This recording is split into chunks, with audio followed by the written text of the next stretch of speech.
What's up, YouTubers? Wow, look at this beauty. Amazing beauty. Sig Sauer P229. And this one in a more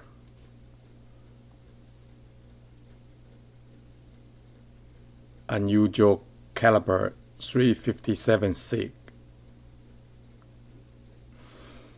Let's do a safety check. Nothing. And the slide of the Sig. You hear that? It is so smooth. And that is because of the full rail design. Okay? It's all metal.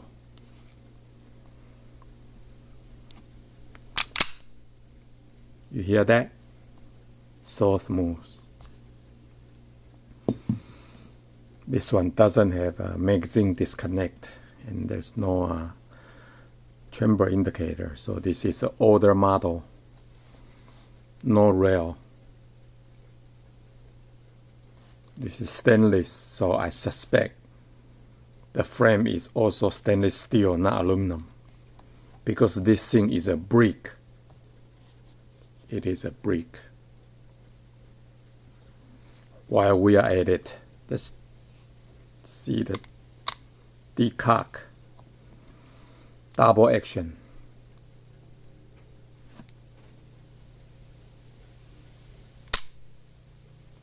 Very smooth. This one, I suspect it's been worked very hard. Okay? Single action. A lot of take up, which I don't like. See how much is it? That's too much for my personal taste. But once you pull it, it's nothing. Okay?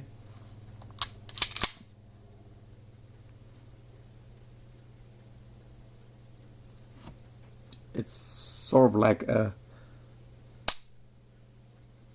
gosh, this is like a 1911 trigger pull.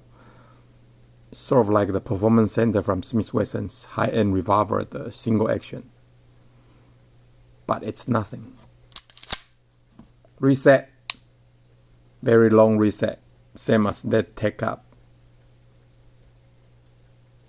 But see that? Ooh. Really short trigger pull. And light single action.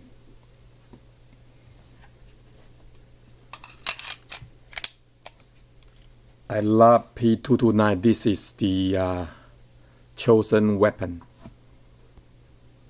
by the hardworking men and women who guarded the President of the United States. Also carried by some of the air marshals who is tasked to protect the passengers on the airplane. Sig Sauer P229.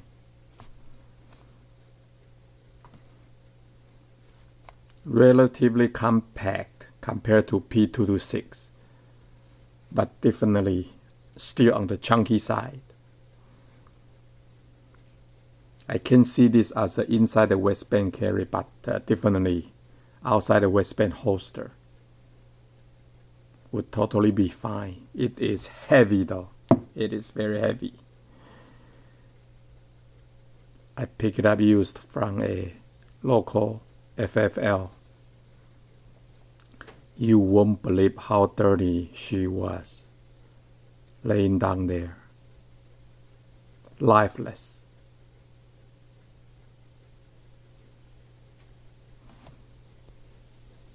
Inside it's all gummed up with all the shootings, you know.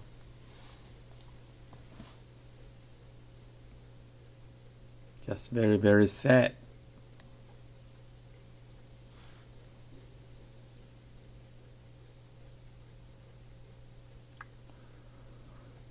When I saw her, I play around and test the functions. I even thought whether if she fires or not. You know, this Sig Sauer got this very strange sponge hammer, you know. See that? Looks like it won't fire at all. But if you put a pencil in there and you pull the trigger, the pencil will come out. That's how you know this gun will still fire. Let me do a test. I mean, I already took her to the range. I'm going to show it with you the target, but just so you know. See that? So you know it will fire. So for you guys out there who like to buy used guns like I do, this is something you can test just to make sure the gun fires. But 357 Sig, that's one powerful cartridge. There are a lot of the talkings on that caliber, good or bad, on YouTube. So I'm not going to add my 2 cents, but I'm going to make it very sure is that if you like to shoot 357 Magnum, but you think it's kind of recoil too much, then you can do 357 Sig. It's as powerful as 357 Magnum, but it won't recoil as much. Especially if you shoot 357 Sig out of this brick.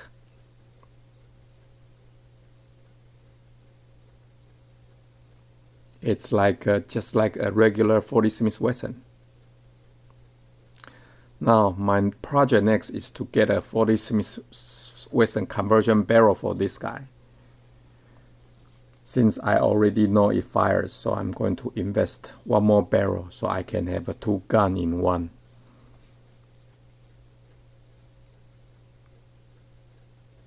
By the way, for the Secret Service agent, they also pick 357 Sig as the preferred caliber, to my understanding.